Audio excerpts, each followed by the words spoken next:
ഐതിഹാസികമായ MiG 21ന്റെ വിടവാങ്ങൽ ചടങ്ങ് Chandigarh air force സ്റ്റേഷനിൽ പുരോഗമിക്കുകയാണ്. ഈ ചടങ്ങിൽ പങ്കെടുക്കുന്നതിന് വ്യോമസേനയിൽ നിന്ന് വിരമിച്ച മുൻ ഉദ്യോഗസ്ഥരൊക്കെ എത്തിച്ചേർന്നിട്ടുണ്ട്. നമ്മളോടൊപ്പം ഇപ്പോൾ കോഴിക്കോട് സ്വദേശിയായ ഹരിദാസ് ഉണ്ട്. ഹരിദാസ് സാറ് ഒരു എഴുത്തുകാരൻ കൂടിയാണ്, കാരണം ഡിഫൻസുമായി ബന്ധപ്പെട്ട നിരവധി ആർട്ടിക്കിളൊക്കെ എഴുതുന്ന വ്യക്തി കൂടിയാണ്. ഞാൻ 1983 മുതൽ 2003 വരെയാണ് സെർവ് ചെയ്തത്. 20 ഇയേഴ്സാണ്. കൂടുതലും ഈ വെസ്റ്റേൺ സെക്ടറിലായിരുന്നു, വെസ്റ്റേൺ ഫ്രണ്ടിയറിലായിരുന്നു. ഇവിടെയുള്ള എയർഫീൽഡുകളിലെല്ലാം തന്നെ മിഗ് 21 ഒരു സ്ഥിരം കാഴ്ചയായിരുന്നു. പ്രത്യേകിച്ച് ഓപ്പറേഷണൽ റെഡിനെസ് പ്ലാറ്റ്ഫോം ORP. കാരണം നമുക്കറിയാം ഇതൊരു ഗുഡ് ഡോഗ് ഫൈറ്ററാണ്. ഡോഗ് ചേസിങ്ങിൽ വളരെ വെൽ നോൺ ആയിട്ടുള്ള ഒരു എയർക്രാഫ്റ്റാണ് മിഗ് 21. അപ്പോൾ അതുകൊണ്ട് തന്നെ ഈ ORPകളിലെ ഒരു സ്ഥിരം കാഴ്ചയാണ് മിഗ് 21. അതിൻ്റെ ആ നോസ് കോൺ അത് ഈസിലി ഐഡൻറ്റിഫൈ ആണ്, നിങ്ങൾക്ക് തന്നെ കണ്ടറിയാം. കാരണം വേറൊരു എയർക്രാഫ്റ്റ് അങ്ങനെ ഒരു നോസ് കോൺ ഇല്ല. അപ്പോൾ എയറിലാണെങ്കിലും ഗ്രൗണ്ടിലാണെങ്കിലും ഈസിലി നിങ്ങൾക്ക് റെക്കഗ്നൈസ് ചെയ്യാൻ പറ്റുന്ന ഒരു എയർക്രാഫ്റ്റാണ് മിഗ് 21. അപ്പോൾ നമ്മൾ എവിടെ പോയാലും ഈ മിഗ് 21 റോർ, ആ ടേക്ക് ഓഫിങ്ങും ലാൻഡിങ്ങും എപ്പോൾ നമ്മുടെ ഒരു ഭാഗം തന്നെയായിരുന്നു മിഗ് 21. എൻ്റെ ആ 80s-ലും 90s-ലും എല്ലാം തന്നെ. 90s കാർഗിൽ വാറിൻ്റെ യുദ്ധത്തിലെ വളരെ നല്ലൊരു പെർഫോമൻസ് കാഴ്ചവെച്ച വിമാനമാണ്, ഫൈറ്റർ ജെറ്റാണ് മിഗ് 21. ആൻഡ് എനിക്ക് തോന്നുന്നു ഡാക്ക ഓപ്പറേഷനിലും ഞങ്ങൾ വരുന്നതിന് മുമ്പെയാണ് സർവീസിൽ, പക്ഷേ പറഞ്ഞ് കേട്ടിട്ടുണ്ട് ഡാക്ക ഓപ്പറേഷനിലും മിഗ് 21 വളരെ നന്നായി പെർഫോം ചെയ്തിട്ടുണ്ട്. പിന്നെ ലേറ്റ്ലി സ്വാൻ സോങ് അവസാനത്തെ ഇതെന്നുള്ളത് നമുക്ക് 2019-ലാണ് നമ്മളെല്ലാം മുമ്പിൽ വെച്ച് തന്നെ അഭിനന്ദൻ, വിംഗ് കമാൻഡർ അഭിനന്ദൻ എങ്ങനെയാണ് F-16 അടിച്ചു വിട്ടതെന്ന് നമുക്കറിയാൻ പറ്റും. അപ്പോൾ ഇതൊക്കെ തന്നെയാണ് മിഗ് 21 നല്ല ഓർമ്മകൾ. ഈ F-16 പോലുള്ള അമേരിക്കൻ നിർമ്മിത വിമാനങ്ങളെക്കാൾ ഒരു സുപ്പീരിയോറിറ്റി ഈ റഷ്യൻ വിമാനത്തിനുണ്ട്. ഇത് സുപ്പീരിയോറിറ്റി എന്ന് നമുക്ക് പറയാൻ പറ്റില്ല. കാരണം ഇത് രണ്ട് ജനറേഷനാണ്. നമുക്കറിയാം 62-ൽ 63-ലാണ് ഇത് ഇൻട്രൊഡ്യൂസ് ചെയ്തത്. പഴയ വിമാനമാണ്, പക്ഷേ അത് അത്രയും റിലയബിൾ ആണ്. നല്ലൊരു പാർട്ട്ണറാണ് ഫൈറ്റർ പൈലറ്റ്സിനെല്ലാം.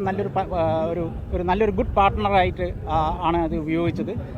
അപ്പം നമുക്ക് അതിനേക്കാൾ നല്ല വിമാനം എന്ന് പറയാൻ പറ്റില്ല, പക്ഷേ ആ ഒരു ഇൻസിഡൻറ്റ് ഉണ്ടായിട്ടുണ്ട്. ഒരു F-16 മിഗ് 21 അടിച്ചിടുന്നത് ഒരു ചരിത്രത്തെ തന്നെ ആദ്യമായിട്ടായിരിക്കും. ഈ ചടങ്ങിൽ വരുമ്പോൾ എങ്ങനെയാണ് ഈ മിഗിനുമായിട്ട് എന്തെങ്കിലും ബന്ധമുണ്ട്? ഒന്നുമില്ല. ഞാൻ സർവീസിലുള്ളപ്പം അങ്ങനെ ബാംഗ്ലൂരായിരുന്നു. അവിടെ ഈ ഫീൽഡ് അല്ലായിരുന്നു, ടെക്നിക്കൽ ഫീൽഡായിരുന്നു. അൽവാര ഉണ്ടായിരുന്നു. അൽവാര മിഗ് 23 ആയിരുന്നു ഉള്ളത്, 21 ഇല്ലായിരുന്നു. She was with me in അൽവാര. ഓക്കെ. പിന്നെ തേജസ് ആണ്.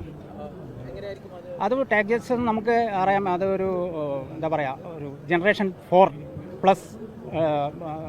തേജസ് MK 2 എടുക്കുകയാണെങ്കിൽ 4+ ആണ് ഉദ്ദേശിക്കുന്നത്. അപ്പം ORPകളിലും ഒക്കെ പ്രത്യേകിച്ച് ഡിഫൻസീവ് ലെവലിലുള്ള ഒരു നല്ലൊരു, എനിക്ക് തോന്നുന്നു ഒരു റീപ്ലേസ്മെൻ്റ് ആയിരിക്കും തേജസ്. കഴിയുന്നതും എത്രയും വേഗം നമുക്കത് ഇൻട്രൊഡ്യൂസ് ചെയ്യേണ്ടി വരും. നമ്മുടെ സ്ക്വാഡ്രൻസ് എല്ലാം ഡിപ്ലീറ്റ് ആയിക്കൊണ്ടിരിക്കുകയാണ്. 42 സ്ക്വാഡ്രനാണ് നമുക്ക് ആക്ച്വലി നമുക്ക് അംഗീകരിച്ചിട്ടുള്ളത്. അതും ഇപ്പം 2 കൂടി ഇന്ന് ഇവിടെ തീരുവാണ്. അപ്പോൾ കഴിയുന്നതും വേഗം നമുക്കത് 42 അല്ല, ഇപ്പം നമ്മൾ ആക്ച്വലി 50+ ആണ് നമ്മൾ ഉദ്ദേശിക്കുന്നത്. 50+ സ്ക്വാഡ്രനിലേക്ക് അത് ഉയർത്തി കൊണ്ടുവരണം. പ്രത്യേകിച്ച് നമുക്ക് ഓപ്പറേഷൻ സിന്ദൂരിൽ അറിയാം എങ്ങനെയാണ് എയർഫോഴ്സിൻ്റെ ഇമ്പോർട്ടൻസ് അതിൽ വന്നിരിക്കുന്നതെന്ന്. കാരണം എയർഫോഴ്സ് ആണെന്ന് ലീഡ് ചെയ്തത് നമുക്കെല്ലാം അറിയുന്ന മീഡിയയിലൊക്കെ വായിച്ചിട്ടുണ്ടാവുമല്ലോ. എയർഫോഴ്സ് വളരെ ക്വിക്ക്ലി വിതിൻ 2 or 3 days നമുക്ക് ആ റിസൾട്ട് ഉണ്ടാക്കി തന്നു. വളരെ ഇതുവരെ ഞാൻ നേരത്തെ വേറൊരു ചാനലിൽ സൂചിപ്പിച്ച മാതിരി ഒരു ജൂനിയർ പാർട്ട്ണറായിരുന്നു എയർഫോഴ്സ്. പക്ഷേ ഈ പ്രാവശ്യം air force took the lead. Okay, അത് എല്ലാവരും അക്നോളജ് ചെയ്യുന്നുണ്ട് നമുക്ക്.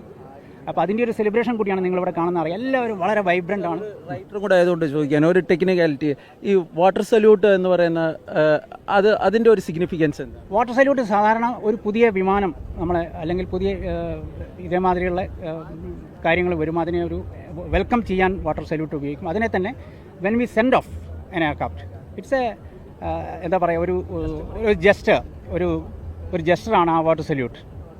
അപ്പം പുതുതായിട്ട് വരുന്നപ്പോൾ നമ്മൾ ഗുഡ് ബൈ ചെല്ലുമ്പം അതിനു വേണ്ടി വാട്ടർ സല്യൂട്ട് ചെയ്യുകയാണ്.